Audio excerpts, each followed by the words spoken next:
पानी मिलेगा? पानी मिलेगा ना। लाओ ना, पीने का यार मेरे को। मेरी गाड़ी है ना बाहर है, हाँ पार्किंग में रखा है, हाँ उधर है, तो जाओ गाड़ी के डिक्की में है, हाँ। ले लेने का। डिक्की? हाँ डिक्की में है। डिक्की कहाँ आती है? अरे अपना स्टीयरिंग लॉक आता है ना, हाँ उसके वहाँ जो चाबी डालने का है ना, उसके अंदर चाबी डालने का, हाँ।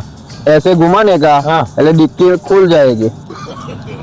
ऐसे घुसाने का? हाँ ऐसा घुमाने का? हाँ। फिर क्या होगा? बे भाई ऐसे नहीं, ऐसे डालने का, हाँ। ऐसे घुमाने का। ओ भाई रुको रे जरा, प्यास मेरे को लगी है। हाँ मैं पानी पी लूंगा। हाँ। तुम लोग के बाद में प्यासा मर जाऊंगा।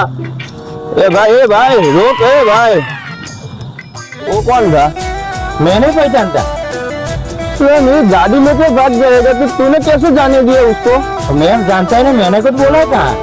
वो तो तीसरा आके ऐसा आ ही लिया, मैं कहाँ कुछ बोला? हे भगवान भगवान।